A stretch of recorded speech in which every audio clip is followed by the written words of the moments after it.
Alright, so what we have here is some maudio Studiophile AV40s. These belong to Chris from Mears TV, Mears Beats, and he's been having issues with them. And we're going to see if we can pinpoint the issue and hopefully repair it.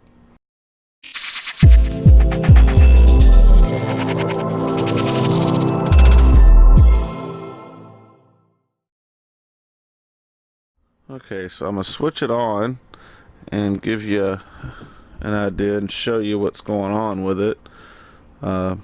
Basically, the right speaker, which is connected to this speaker just through a wire, is louder than the main speaker. So I'm going to use my phone and hit play, make sure it's turned up, and then turn it up so I can show you.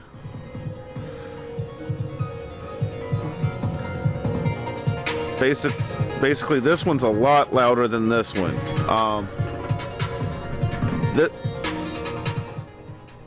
This one is playing, but it's so low that when this one's going, you can't tell. Like, it sounds like it's not playing at all. So what we're gonna do is take the back off of this and check everything and just see if there's anything obvious that could be causing anything, because these are just line level in, so there should be a amplifier inside of here that pushes everything with the power. So I'm gonna get this back panel taken off and we'll go from there. Alright, so I got the back panel off. There was this little board here. Ooh, don't do that. That was zip tied to the side, and then the speaker wires here were going to the tweeter up here and the driver down here. So what I'm gonna do now is just kind of look over this, see if there's any blown capacitors or anything that stands out, and see what possibly could be causing the issue. Alright, so I've been looking over this board trying to figure it out. Let me see if I can get this flashlight. There is a capacitor, this one right here, that is slightly bulging. There's like a small dome on the top right here. It looks like it could possibly blow at any time. The rest of these seem like they're pretty good. They're pretty flat on the top. But I'm trying to look over everything. I might have to look up a schematic to see exactly what this is. It looks like it's a 220 microfarad capacitor. If that does end up being something that could possibly cause this on this board, I guess I will see about trying to get a replacement one and trying to fix it. I am going to continue to look over it, and I will relay any findings back over to you guys. So yeah, let me see if you can see it a little bit better.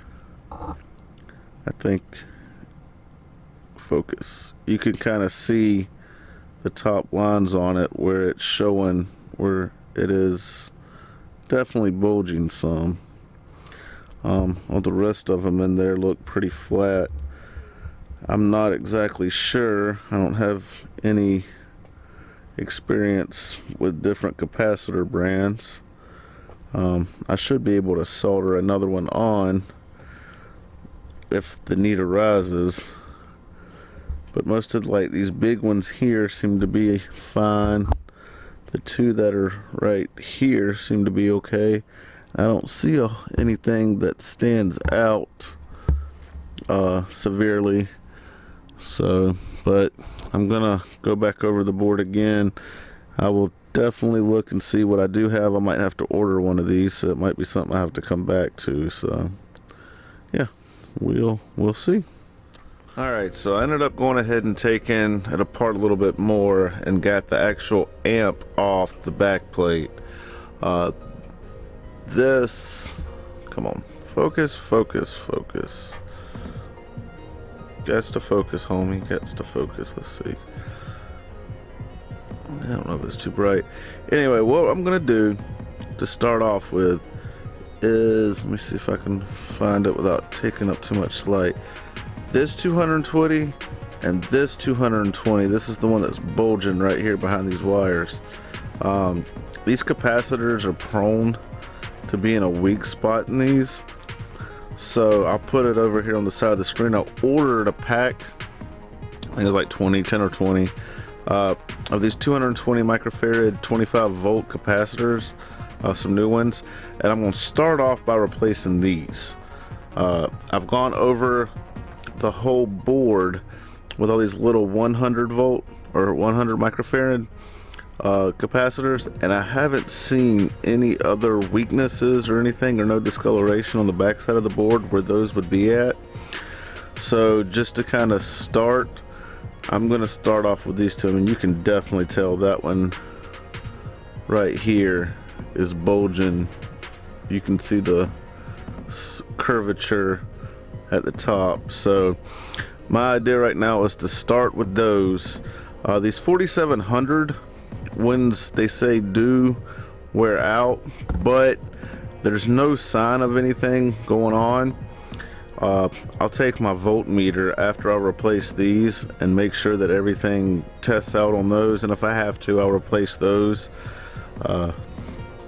I'm taking this kind of as a learning project, as well as, you know, wanting to get Chris's stuff back up and running. So I guess we'll revisit this once those come in the mail. They should be here sometime next week.